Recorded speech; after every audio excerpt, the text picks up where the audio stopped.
Hello everyone, welcome to Better Minds. मेरा नाम है शुभम और आज की इस वीडियो में स्टार्ट करने जा रहे हैं क्लास 12 फिजिक्स का इलेक्ट्रिक चार्जेस एंड फील्ड का लेक्चर नंबर 5, जो कि है vector form of Coulomb's law.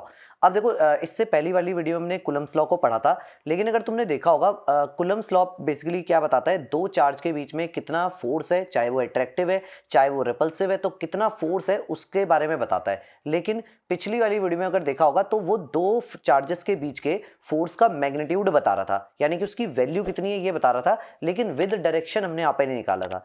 जबकि हम सबको पता है कि फोर्स एक वेक्टर क्वांटिटी है, तो अगर इसको एज अ वेक्टर फॉर्म में हम लिखना चाहें तो किस तरीके से हम कूलम्स लॉ को लिख सकते हैं। अब ये टॉपिक की इंपॉर्टेंस है कि बोर्ड एग्जाम में डायरेक्टली क्वेश्चन पूछ लिया जाता है कि right Coulomb's law in vector form. ये डायरेक्टली बोर्ड एग्जाम में 1 या 2 मार्क्स का क्वेश्चन जो है ये आ जाता है। तो किस तरीके से हम इसको लिख रहे होंगे वहाँ पे या डिराइव कर रहे होंगे, ये आज की वीडियो में यहाँ पे देखने वाले हैं। तो चलो स्टार्ट करते हैं। सबसे पहले टॉपिक है vector form of Coulomb's law. अब इसके बाद सबसे पहले अगर बात करें तो देखो यहाँ पे हमारे पास क्या क्या है। सबसे पहले एक Q1 चार्ज है ये वाला, और एक ये है अपने पास में Q2 चार्ज। उसके बाद में देखो जो Q1 चार्ज और Q2 चार्ज के बीच में जो डिस्टेंस है वो हमने क्या ले रखी है, R ले रखी है। तो R कुछ भी हो सकता है, 1 मीटर 2 मीटर जो भी होगा, मतलब वो हमने यहाँ पे ले रखा है।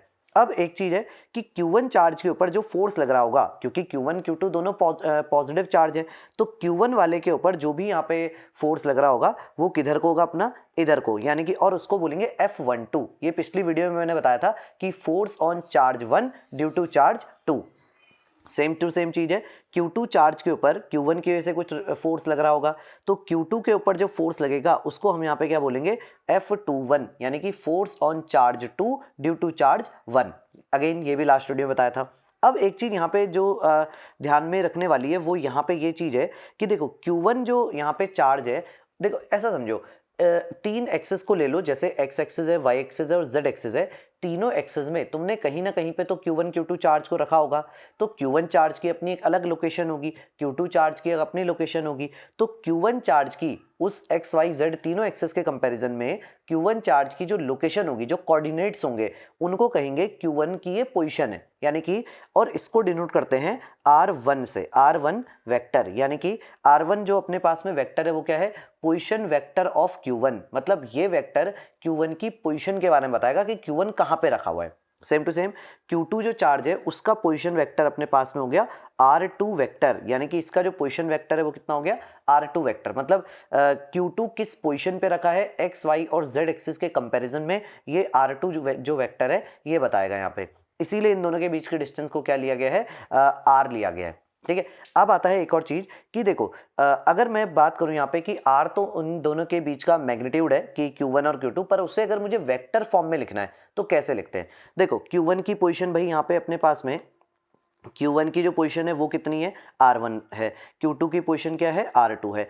तो Q2 जो है, जो वो Q1 पे फोर्स लगा रहा है, मतलब जब भी तुम अगर ऐसा निकाल रहे हो, मतलब अगर तुम F12 निकाल रहे हो कि force on charge 1 due to charge 2, तो भाई फोर्स लगा कौन रहा है, यहाँ पे Q2 वाला चार्ज लगा रहा है। किस पे लग रहा है फोर्स, Q1 वाले के ऊपर लग रहा है फोर्स। तो यहाँ पर क्या होगा कि जो Q1 का जो पोजीशन वेक्टर है R1 वेक्टर, माइनस Q2 का जो पोजीशन वेक्टर है R2 वेक्टर, उसको उसमें से यहाँ पे माइनस कर देना है, R1 वेक्टर माइनस का R2 वेक्टर। अब ये थोड़ा सा क्लास 11th के जो वेक्टर वाला जो चैप्टर तुमने पढ़ा होगा उसके अंदर का ये पार्ट है पूरा का पूरा। तो यहाँ पे अगर वेक्टर की नॉलेज है तो समझ आ रहा होगा कि मैं क्या यहाँ पे बताना चाह रहा हूँ। ठीक है, तो अगर नहीं तो एक बार फिर से दोबारा भी बता सकते हैं कि Q1 जो है यहाँ पे ये R1 वेक्टर है, Q1 का पोजीशन वेक्टर, और R2 वेक्टर है Q2 चार्ज का जो पोजीशन वेक्टर।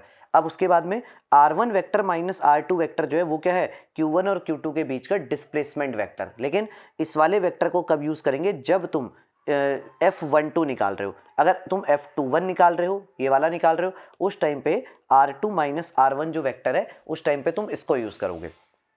ठीक है। अब इसके बाद आता है, जैसे बगल में लिखा ही हुआ है R1 R2 बता ही दिया।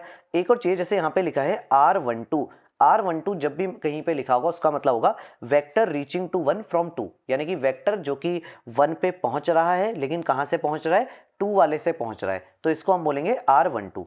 अब आता है कि फोर्स, जैसे हमने कूलम्स लॉ के बारे में बात करें तो फोर्स का फॉर्मूला, फोर्स का मैग्नीट्यूड हमने देखो, ये फोर्स को अगर तुम्हें वेक्टर फॉर्म में लिखना है तो फोर्स एक वेक्टर क्वांटिटी है, वहां पे दो चीजें प्रेजेंट होंगी, एक होगा फोर्स का मैग्नीट्यूड और एक होगा फोर्स की डायरेक्शन। तो फोर्स का जो मैग्नीट्यूड है देखो ये वो तो मैंने ये लिख दिया कि Q1 Q2 upon are square, are यहाँ पे क्या है दोनों के बीच की डिस्टेंस जो भी है उसका स्क्वायर, साथ में लेकिन मैंने डायरेक्शन भी अब की बार ऐड करी है क्योंकि वेक्टर फॉर्म में यहाँ पे पढ़ रहा हूँ।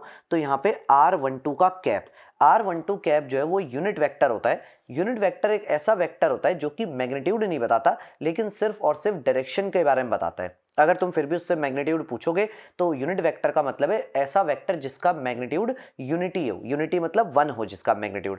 तो यानी कि बेसिकली इसका काम है सिर्फ डायरेक्शन को बताना और आगे वाले पार्ट का काम है सिर्फ मैग्नीट्यूड को बताना। तो मैग्नीट्यूड प्लस डायरेक्शन दोनों मिल गए ना, इसीलिए मैं यहाँ पे देखो फोर्स के ऊपर वेक्टर का सिंबल बना रखा है।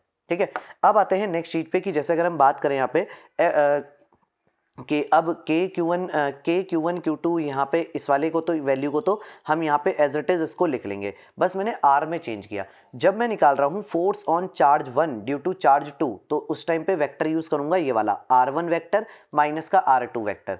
तो इसका मतलब क्या होता है R1 वेक्टर माइनस का R2 वेक्टर, कि वो वेक्टर जो कि R1 पे पहुंच रहा है और R2 से वो निकला था, इसलिए उसको लिखते हैं R1 माइनस का R2 वेक्टर।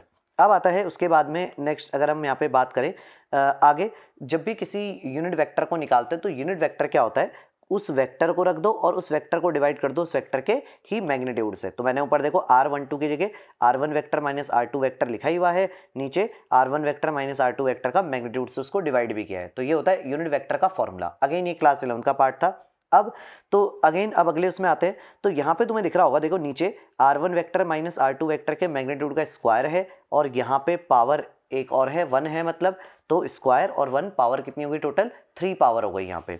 उसके बाद ओवरऑल यहाँ पे अगर टोटल अब 3 पावर है तो हमने यहाँ पे उसको एक साथ लिख दिया, बाकी R1 vector minus R2 vector को एज इट इज वहाँ पे हमने लिखा हुआ है। तो इस तरीके से तुम जो है कुलम्स लॉ को वेक्टर फॉर्म में जो है वो यहाँ पे लिख सकते हो। अगेन अब कोई बोले कि भाई हमें तो force on charge due to charge 1 इसको लिखना था वेक्टर फॉर्म में, तो बस कुछ नहीं होगा, देखो Q1 Q2 वो सब अपनी जगह रहेगा। चेंजेस क्या होंगे, अब की बार तुम निकाल रहे हो कि 2 पे कितना फोर्स लग रहा है 1 की वजह से, तो यानी कि ऐसे टाइम पे क्या करोगे 2 वाले का पोजीशन वेक्टर में से 1 वाले का जो पोजीशन वेक्टर है उसको माइनस करो। क्यों, क्योंकि अब की बार जो फोर्स है वो पहुंच रहा है 2 पे, कहां से 1 से पहुंच रहा है, इसलिए R2 माइनस का R1 वेक्टर। और अगेन वही नीचे क्यूब वगैरह जो पूरा प्रोसेस था यही सेम टू सेम अप्लाई होगा और इसी तरीके से तुम ये भी निकाल लोगे। इसीलिए दोबारा नहीं कराया यहाँ पे, इसीलिए लिखा है सिमिलरली और डायरेक्टली हमने आगे इस तरीके से कर दिया। तो ये था कुलम्स लॉ का वेक्टर फॉर्म। इस तरीके से तुम कुलम्स लॉ के वेक्टर फॉर्म को पूरा डिटेल में यहाँ पे समझ सकते हो। अब यहाँ पे अगर देखो, अगर किसी को यहाँ पे इसमें डाउट है तो वो मे बी ऐसा हो सकता है कि शायद वेक्टर जो हमने 11th में पढ़ा है उसके अगर हमें प्रॉपर नॉलेज नहीं है तो क्या पता मे बी इस रीजन की वजह से हो। तो अगर इनकेस किसी को अगर ऐसा लग रहा है कि वो वेक्टर की नॉलेज नहीं है शायद इस वजह से मुझे नहीं आ रहा, तो कॉमेंट सेक्शन में यहाँ पे लिख के बता सकते हो। देन एक वेक्टर के ऊपर ये सब क्या था, यूनिट वेक्टर, ये अगर किसी को डाउट है 11th में अच्छे से नहीं पढ़ा है तो उस पर ऊपर एक सेपरेट वीडियो जो है वो यहाँ पे बना देंगे। बाकी हर बार की तरह स्टडी मटेरियल वगैरह से रिगार्डिंग अगर कोई भी हेल्प चाहिए या कोई भी अगर कुछ भी इशू आ रहा है पढ़ाई वगैरह में, तो यही कहीं हमारा इंस्टाग्राम हैंडल आ रहा होगा, उस पर डायरेक्टली जाके मैसेज वगैरह कर सकते हो, कॉन्टैक्ट कर सकते हो वहाँ पे। बाकी मिलते हैं नेक्स्ट वीडियो में अगले लेक्चर के साथ में, तब तक के लिए पढ़ाई करते रहो और मजे करते रहो।